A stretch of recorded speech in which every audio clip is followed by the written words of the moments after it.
What's up, family? We move here in 2025. We're ranking first baseman. We did catchers a week ago. Make sure you check that video out. Thank you so much for all of you who have been subscribing and watching the videos recently. A lot of new people coming in. If you're one of the people who haven't done so, maybe consider subscribing. Join the family. We welcome everyone. With that being said, let's get into the tier list. First baseman time. For those of you seasoned veterans here in this league, you already know 6 tiers: elite, great, good, mid-meh, and AAA. I think that there are 31 on this list because there's one big free agent, Pete Alonso, who hasn't signed yet. All right, we start out Spencer Horwitz, who he actually was double traded. He was traded to the Guardians for Andres Jimenez, and then he was dealt immediately to the Pirates later. It's almost like it was a 3-team trade. So Horwitz slots in as the starting first baseman for the Pirates. It's actually a nice move because Horwitz is like a pretty nice young player. Was pretty good for the Blue Jays last year. Hit a little bit. I'm not going to put him any higher than mid just because it was a pretty small sample, and he kind of came out of nowhere. But Horwitz, pretty nice little player. I think that you can't say anything other than that Vladdy's the best first baseman in baseball going into this coming year. I mean, that's a phenomenal season. We've seen it 2 times really in like 5 years-ish. 2 out of 4 really. And even in his down years, like he only kind of regressed back to his mean, if you will. Tristan Casas is a really nice power bat for the Red Sox. He hasn't really stayed healthy. The one time he did, he had over 30 home runs. I like Casas. I don't know if I'm going to put him in great. I'll put him here in good for now. We'll see how that tier looks. Jake Burger is a weird one. He just kind of hits the ball hard a lot. That's StatCast page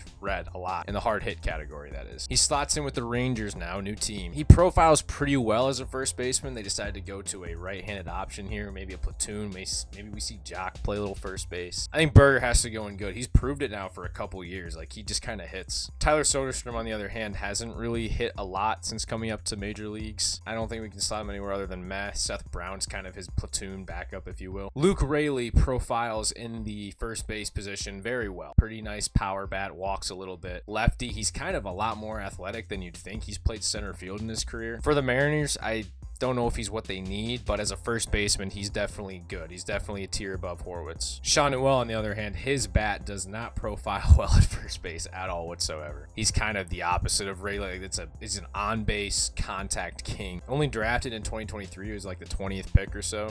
He goes in mid. It just not a first baseman. Like, can they move him anywhere else? Oh, one moment. I need to collect all my Bryce Harper things real quick. Okay, take a walk with my family. Bryce Harper bobblehead. His face happens to be on this one 3 times. And if you didn't know, behind me, there's a Bryce Harper. Oh no, there's a Bryce Harper jersey back there, and that's a drawn picture of Bryce. That thing is sick, is it not? That's awesome. And you guys don't know this, but actually behind you can't see it, but behind the camera where the light is, I just put up another picture of Bryce Harper. I don't have a jersey yet though. Probably should fix that. Needless to say, second best first baseman in ball right now. All-star starting first baseman. I mean, dude's a dog. Love Bryce Harper. Not a great playoffs year for him, though. The Phillies didn't do anything. So Pete Alonso's not elite, dude. Something I found out about him is he's very good at the scoops, like the one-hoppers at first base. Kind of just like a neat little tidbit about him, but range-wise, not great at first base. Power hitting first baseman, but he's got to be a tier below these guys. Probably going to get a shorter-term deal now that it looks like it. Interested to see how that works out for him, though. Because the Mets haven't signed Pete back, Vientos slots in as their first baseman, which I think they should do anyway because his defense at third is just not very good. He had a very nice year last year, but I think for now, we saw it for 1 year. I'm going to put him at the top of this good tier. The rankings and the tiers don't really matter. Don't pay attention to that. But just for this sake, like, he's very close. He's very close, but we saw it for a year. You know what I mean? Matt Olson, oh man. In his bad year, he still was like an 800 OPS kind of guy. I think we still have to go and do elite because that was like his bad year. And I mean, dude's a dog. Love Matt Olson. Nathaniel Lowe, new Nationals first baseman. This move kind of caught me by surprise. I'm surprised that the Rangers really wanted to trade him that badly. I guess it works out for him. I love Nathaniel Lowe. I think he's better than these guys because, I mean, he plays both sides of the ball really well. When he's on, he's really, really good. Maybe I'm overrating him a little bit, but I love Nathaniel Lowe. So Jonah Bride had some catching days. He slots in as the Marlins first baseman for now. Kind of weird, like he's league average-ish hitter. He probably could go in meh because I'm kind of trying to predict like what are they going to do this year. Jonah Bride can join Soderstrom. It was really the first year in a while we saw Yandy Diaz not have an elite year. I think he's trending more towards just being a good first baseman. He's a weird bat profile anyway, like kind of his contact first. Kind of weird, I don't know. So Wilson Contreras moves to first base with Ivan Herrera going to catch. I think it's a great move by the Cardinals losing out on Goldie. Wilson Contreras hits, like it's kind of his thing, and he wasn't ever great behind the plate anyway. he's got sustained hitting success, dude. Like, he's been in the league a bit now. I think he goes in great. Michael Busch is just kind of like a solid hitter in general. I kind of think he just belongs in mid. I don't know. I think he's a tier below these 5. Jamer Candelario had a very underwhelming year last year. He got the 3 for 40 deal. Didn't work out for him. He was just about a league average hitter, and that might just be what he is. Like, he's just kind of an every other year guy. I don't know. He's Yandy, but he's worse. You know what I mean? And he went to a hitter-friendly ballpark too. Man, Rhys Hoskins had by far the worst year of his career. Coming off of injury, though, is the thing. Like, a pretty significant injury.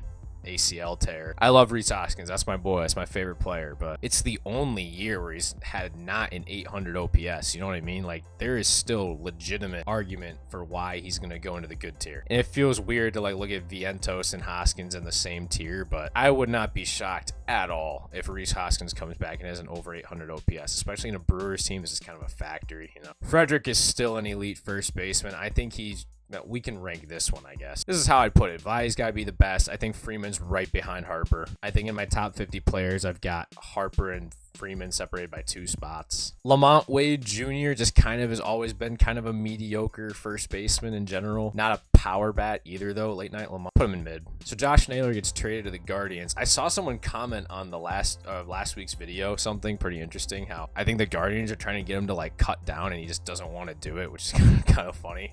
A little bit. I don't know. Josh Naylor has a real hit tool. Like, we've kind of seen different seasons from him, like real power, less average, higher average, less power. I think he's versatile. How sustainable is it? I don't know, because he's just not very athletic. He's not much of a first baseman at all. I'm gonna put him in good. I don't think he can go in great. Michael Toglia might be the funniest baseball player in ball right now, dude. He hit like 20 home runs. It was like 20 home runs in a silly small sample size, but that's all he does. He hits home runs, strikes outs, or he walks, which I guess at first base is fine. I'm gonna put him in mid because he's also in cores too. So I think Jake Cronenworth is just kind of a solid baseball player at this point. He's gotten paid already. He's shown us stints of being pretty great. He's got moments in his career. Just kind of a solid ball player. I think Ryan Mountcastle's similar in the fact that he's just kind of a good ball player. He's kind of been platooned out of being the everyday first baseman, but they're going to move that wall back in for Mountcastle. Maybe he gets moved out pretty quickly here soon with the Orioles, but I like him. Good first baseman. Another one, Carlos Santana, dude. I mean, he just comes back. He shows us something new every year. He's 40 years old, but won the Gold Glove in like his 39-year-old season. You know what I mean? I love Vinny Pasquantino. I think that if he's healthy, he's going to put up a monster year, but he hasn't been healthy, and I think he just kind of floats around these guys anyway. It's a good place to put him. So Jose Miranda had that thing where he had all those hits in a row, but he doesn't really profile very well as a first baseman. Haven't really seen sustained success from Miranda. He had a solid year, but nothing crazy. I'm going to put him at the top of mid. I don't know if he's the same tier as these guys. Colt Keith, similarly, like his numbers didn't end up very great either. He's getting moved to first base from second too. I'm interested to see that. Big guy, so I mean, I guess it makes sense with Glaber coming in. I'm going to put Colt Keith in